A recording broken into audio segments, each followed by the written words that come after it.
Hi, welcome to our channel, Design Engineers. Support us by clicking on subscribe button and bell icon. This video is about fully defined entities. Every perfect sketch is fully defined sketch. Later on, in designing process, if you want to modify your part or assembly, it will be easy to modify, if sketches are fully defined. To help understand when an entity is fully defined, we sketch two circles, one with its center point on the origin and the other with its center point not on the origin.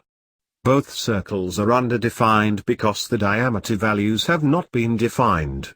Use the Smart Dimension tool and define both their diameters. The circle located on the origin will be black. It is fully defined. Both its diameter and location are known. The circle with its center point not located on the origin will remain blue. It is not fully defined because its diameter is known but its location is unknown. Now define the location of second circle by putting dimensions from origin to center point of circle. Now this circle is also fully defined, there is no need to put any other dimension. If we put another extra dimension, then the lines change to yellow. Means the dimension is redundant. Also dialog box shows to the make dimension driven. A driving dimension drives the shape and or location of the object. If the driving dimension is changed, the shape or location will change. Driven dimensions are reference dimensions. They are sometimes added to a drawing for clarity.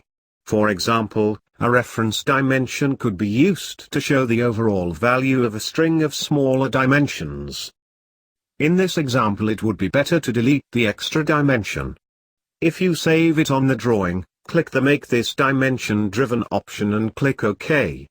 It will appear as a gray color. To watch our more videos, subscribe our channel and press bell icon. If you like this video, press like button and share to your friends. Here you can learn Solidworks from beginning to expert level as much short time as possible. Thanks for watching.